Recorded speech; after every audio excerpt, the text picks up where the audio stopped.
മനുഷ്യത്വം ഒരു സാധനം വേണ്ടേ? ഈ കാര്യം ഒന്ന് പറ.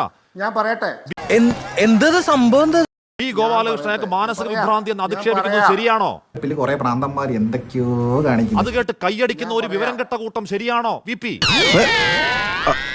ഒരു നേതാവ് പോയി പൊട്ടുപോനെ എന്ന് സമാധാനിപ്പിക്കാത്തടത്താണ് ഇപ്പൊ അത് ഒരു BLO ആത്മഹത്യ ഉണ്ടായി. സത്യം പറഞ്ഞാൽ ഈ പിടിക്കേണ്ടടുത്ത് തന്നെ പിടിച്ച് നുഴഞ്ഞു കേറിയല്ലേ. ഫേസ്ബുക്കിൽ ഇപ്പോഴും നിങ്ങൾക്ക് നോക്കാം, തിരുമല അനിലിനെ പോലുള്ളവരുടെ ആത്മഹത്യയുടെ വഴി ഞാൻ സ്വീകരിക്കേണ്ടി വരുമോ എന്ന് ആശങ്കപ്പെടുക. അവന്റെ കഥയുണ്ടല്ലോ, മഹാഭാരതമാണ്. മഹാഭാരതത്തെ പ്രശ്നങ്ങൾ എനിക്ക് മരിക്കേണ്ടി വരുന്നു എന്ന് പറഞ്ഞ ആത്മഹത്യ ചെയ്ത ഒരാളുടെ പ്രശ്നം പാർട്ടിക്കുള്ളിൽ അങ്ങനെ എന്തെങ്കിലും ഉണ്ടായോ എന്ന് അന്വേഷിക്കണോ? പോലീസ് അന്വേഷിക്കട്ടെ. പാർട്ടി അന്വേഷിക്കണോ? വി പി പോലീസ് അന്വേഷിക്കണം. പാർട്ടി അന്വേഷിക്കണോ? പോലീസ് അന്വേഷിക്കട്ടെ. കേരള പോലീസ് അന്വേഷിക്കട്ടെ.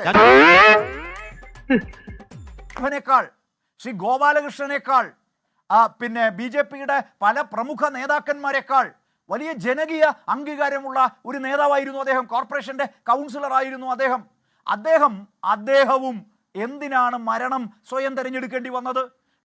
ഞാനൊരു കോമാളിയായോടാണല്ലോ. എനിക്ക് ആനന്ദിനെ അറിയാം എന്ന് പറഞ്ഞാൽ ഞാൻ എൻ്റെ സഹോദരനെ പോലെ കാണുന്ന എൻ്റെ വളരെ അടുത്ത സുഹൃത്തിൻ്റെ വളരെ അടുത്ത ബന്ധുവാണ്. ആ വേദന നേർക്കുന്നവർ അറിയാം. അപ്പോൾ അത് അഭിനയമൊന്നുമല്ല, അത് സങ്കടം ഉള്ളിലുണ്ട്. ഇപ്പം ഇതൊന്നും അല്ലാതാവട്ടെ ഒരു മനുഷ്യൻ മരിച്ചു കിടക്കുമ്പോൾ മനുഷ്യൻ എന്നുള്ള നിലയ്ക്കൊരു വൈകാര്യത ഉണ്ടാവില്ലേ?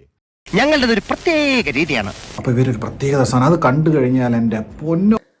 ഒരു പാർട്ടിയുടെ പരമോന്നത ബോഡിയിലുള്ള ആള് പാർട്ടി നടപടി എടുത്തതിന് ആത്മഹത്യ ചെയ്തത് പാർട്ടിയാ ഉത്തരവാദി അല്ലേ? വരദരാജന്റെ ആത്മഹത്യക്ക് ഉത്തരവാദി പാർട്ടിയാ. നിങ്ങൾ അച്ചടക്ക നടപടി എടുത്തപ്പോൾ അങ്ങോട്ട് പോയി ആത്മഹത്യ ചെയ്ത് ഇത് നമ്മളെ പഠിപ്പിക്കുക. ഇയാൾക്ക് എന്താണോ പറ്റിയത്? രാജു പി നായർ പറയുന്നു ഭയങ്കര സ്നേഹം ആണ് കോൺഗ്രസിന്, BJPയിൽ വെറുപ്പാണ്. വിജയൻ ആത്മഹത്യ ചെയ്ത് എന്തിനറിയോ? വിജയനെ മുൻനിർത്തി നിങ്ങളെ പാർട്ടി ഭരിക്കുന്ന കോപ്പറേറ്റീവ് ബാങ്കിൽ ജോലി വാങ്ങി കൊടുക്കാന്ന് പറഞ്ഞ് ലക്ഷങ്ങൾ വാങ്ങിച്ചു ആൾക്കാരോട്. വിജയനെ മുൻനിർത്തി അയാളെ കൊണ്ട് വാങ്ങിപ്പിച്ചു. ആ പൈസ മുഴുവൻ നിങ്ങളുടെ നേതാക്കന്മാരെ അടിച്ചു മാറ്റി. ഞാനിന്നൊരു ഗതികിട്ട പ്രേതമായിട്ട് അലയാണ്. മെമ്പർ ആത്മഹത്യ ചെയ്ത പാർട്ടി അല്ലെന്റെ ഷിജുഖാനെ. ഇനി ആ പാർട്ടിയിൽ ആത്മഹത്യ ചെയ്യാൻ ആരാ ഉള്ളത്? അഖിലേന്ത്യാ ജനറൽ സെക്രട്ടറി അല്ലേ ഉള്ളൂ. ഈ ചർച്ച കഴിഞ്ഞ് നേരെ പോലീസ് സ്റ്റേഷനിൽ പോ. എന്നിട്ട് ഈ ആത്മഹത്യ ചെയ്ത അനന്തുവിനെ ഭീഷണിപ്പെടുത്തിയ ആൾക്കാരെ പേര് പറഞ്ഞു കൊടുക്ക്. ഇനി ഞാനിവിടെ നിന്ന് ഡയലോഗ് പറഞ്ഞ കരഞ്ഞു പോകും. ഉസ്മാനെ രക്ഷപ്പെട്ടോ.